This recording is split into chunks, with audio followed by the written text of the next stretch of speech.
ጥዕና ይጎለካሎ ከብድኻ መንፋሕቲ ገብረልካሎ ካልእ ምልክታትከ እንታይ ኣለካ ሙሉእ ጥዕና ክህልወካ ትደሊ ዶ እቲ መፍትሒ ኣብ ኢድካ እዩ ዘሎ ሙሉእ ጥዕና ክህልወካ እንተደኣ ትደሊ ኮንካ ካብ ኣመጋግባኻ ይጅምር ደገ ዘይኮንካ ገዛ ምብላዕ ክትጅምር ኣለካ ስለ ምብላዕ ደይኮንካስ እንታይ ይበልዕ ኣለኹ ኢልካ ምፍላጥ ከድልየካ እዩ ብዝሒ ዓቕን ናይቲ ትበልዑ ዘለኻ ምግቢ ዘይኮነስ እንታይ ዓይነት ትሕዝቶ ኣለዎ ይወሳኒ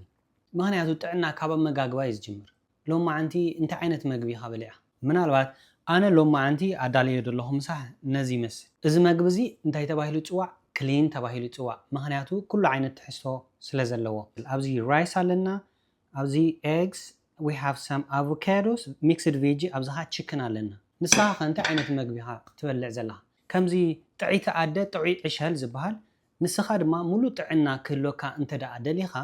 ጥዑይ ምግቢ ክሊን ዝተባህለ ምግቢ ክትበልዕ ኣለካ ካብ ደገ እንዳገዛእኻ ትበልዕ እንተደኣ ኮንካ ግን እቲ ዓቐን ዘይቲ ጠስሚድዮም ተጠቂሞም እቲ ምግቢ እንታይ ዓይነት ትሕዝቶ ኣለዎ ትፈልጦ ነገር የብልካን ስለዚ ንሕማም ክትቃላዕ ዘሎ ተኽእሎ ኣዝዩ ልዑል እዩ ማለት እዩ ስፔሻሊ ኮሌስትሮል ሌቨል ናትካ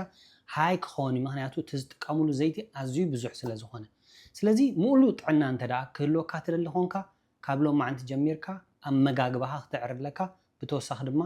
ኣብ ገዛ ዝሰራሕካዮ ክሊን ዝኾነ ምግቢ ክትበልዕ ክትጅምር ኣለካ ማለት እዩ ቴንክ ዩ